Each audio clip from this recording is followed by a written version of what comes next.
بسم اللہ الرحمن الرحیم صلی اللہ علی النبی الکریم۔ چار چیزوں سے اللہ کی پناہ۔ روایات میں آتا ہے کہ نبی اکرم صلی اللہ علیہ وسلم چار چیزوں کی برائی سے پناہ چاہتے تھے۔ ارشاد فرمایا، اللہم انی اعوذ بک من قلب لا یخشی، اے اللہ میں آپ سے پناہ چاہتا ہوں ایسے دل سے جس میں خوف نہ ہو، یعنی اللہ کا خوف، اللہ کا ڈر نہ ہو۔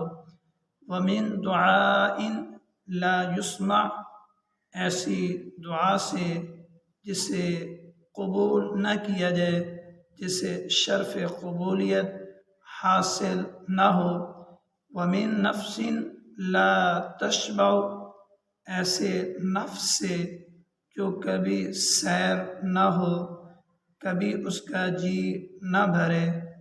چوتھی چیز ارشاد فرمایا، ومن علم لا ينفع، ایسے علم سے جس پر عمل نہ کیا جائے، جس سے نفع حاصل نہ ہو۔ تو میرے محترم سامعین، جب بھی ہم دعا مانگنے بیٹھیں تو ان چار چیزوں کی برائیوں سے اللہ تعالیٰ سے ضرور پناہ مانگے کہ ایسے دل سے یا اللہ ہمیں نجات عطا فرمائیے جس میں اللہ کا خوف نہ ہو، ایسی دعا سے نجات عطا فرمائیے جس میں قبولیت نہ ہو، ایسے نفس سے یا اللہ نجات عطا فرمائیے جو کبھی سیر نہ ہو، ایسے علم سے نجات عطا فرمائیے جس میں کوئی نفع بھلائی